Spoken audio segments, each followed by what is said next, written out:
Hey everyone, Donter here. There are many artists in the Pokemon TCG. It's my goal to cover as many as I can, so I can help you, the viewer, determine which one of these fantastic artists can hold the spaces of your binders or the slabs in your room. You might find a new favorite card. As long as you like it, that's all that matters to me. I'm attempting to hit 400 subscribers, so if you enjoy the content, help me out so I can provide all kinds of artist-related content. Let me know what artists you'd like to see reviewed next in the comments. In today's video, we'll be talking about Sowsow. Sowsow started illustrating cards in the set Forbidden Light, released May 4th, 2018, and has illustrated 98 cards, including any reprints that they may have. Sowsow's art style can be easily explained with a few words, being soft lines as well as inviting artwork that feels smooth, in a sense. I appreciate how almost fluffy and, well, soft these cards feel. They feel very serene and calming in a way. For this video, the criteria will be as follows: softness, personality, and details. For my first point, I wanted to talk about the softness of Sowsow's artworks. I think that a card like the Lunatone from Crown Zenith perfectly exemplifies this point, as Lunatone looks straight out of an older picture book, or some kind of fairy tale, which is why I think it looks so incredible. The way the bright moon illuminates a Pokemon softly as it radiates is just such a wonderful idea, executed beautifully. It gives you the context that this Pokemon may have crashed down from space, which is an interesting prospect. Next, I wanted to mention Sowsow's personality that they pour into their illustrations. I think that a really good starting example for us here would be the Croc from Vivid Voltage.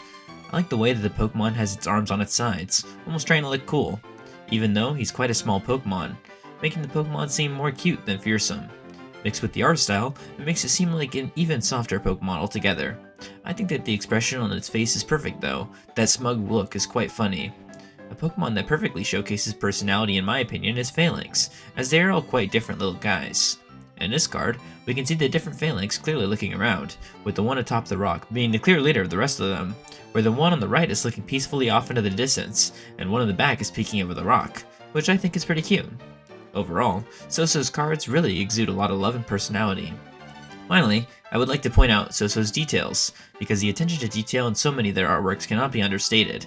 For instance, in the Alcremie card from Brilliant Stars, we can see the Pokemon reaching for some kind of flower, and the person in the background is the same one that's in the Trainer Gallery card for Alcremie, which is a really nice detail. Also, all of the features of the cafe are still very noticeable, even though they are in the background. In the Espeon V alternate artwork, the Espeon floats many books around it. All of these books have unique covers, colors, and designs. They even have different shapes, which makes the card feel so much more dynamic, as well as just interesting. Seeing a book with Ditto, or Eevee, or the moon, or the sun is just really executed well, and it's very clear what we're looking at in the illustration. And now, let me talk about my top 5 favorite cards from Sowsow. In no particular order, here we go. Firstly, I have an easy pick, being the Gengar VMAX alternate artwork from Fusion Strike. This card is good for many reasons. It perfectly showcases Gengar's mischievous nature, it shows us how big he is in this form by showing him sucking up trees like Kirby, and we have a really gorgeous background as well, with silly medieval-esque homes in the background, as well as a twisting tree on the left of the card. The moon on this card is also a standout as it glows brightly in the sky. For the next card, I wanted to talk about the Bronzor illustration rare from Temporal Forces. I love how Bronzor is in some kind of museum, looking at a mirror that looks just like itself. But other details, such as the information plaques and the chest of the mirror, also just add a lot of depth. We even get to see what the back of the area looks like with the staircase and the twisting flooring, which is a really impressive idea from an artwork standpoint. Next, I wanted to talk about the Bramblin illustration rare from Paldea Evolved. The ability to make a card look like a full art that fits the whole borders is just such an invitation for creativity. It gives us as the viewer such a good way to view the cards in the TCG.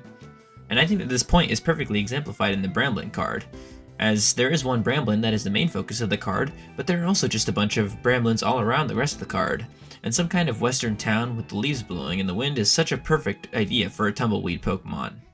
For my next card, I have probably what is one of my favorite Lunatone cards ever printed, and that would be the Lunatone Galarian Gallery from Crown Zenith. The wonder in Volbeat's eyes as it stares into the Pokemon assumedly from space is just such a nice picture. I think that Sowsow's artwork really looks like it's from some kind of picture book, which is really eye-catching and captivating. I like the stars and the moon in the background as well. For the final card I'd like to mention, it would be the Espeon V from Evolving Skies.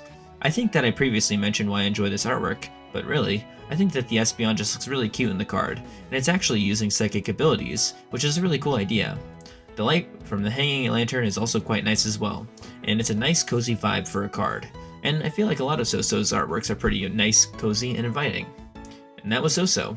I think that their artworks are all wonderful to stare at. It really feels like you're taking a page out of a picture book or a fairy tale.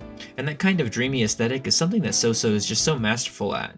If you enjoyed the video, let me know by liking and commenting, as well as considering subscribing to the channel.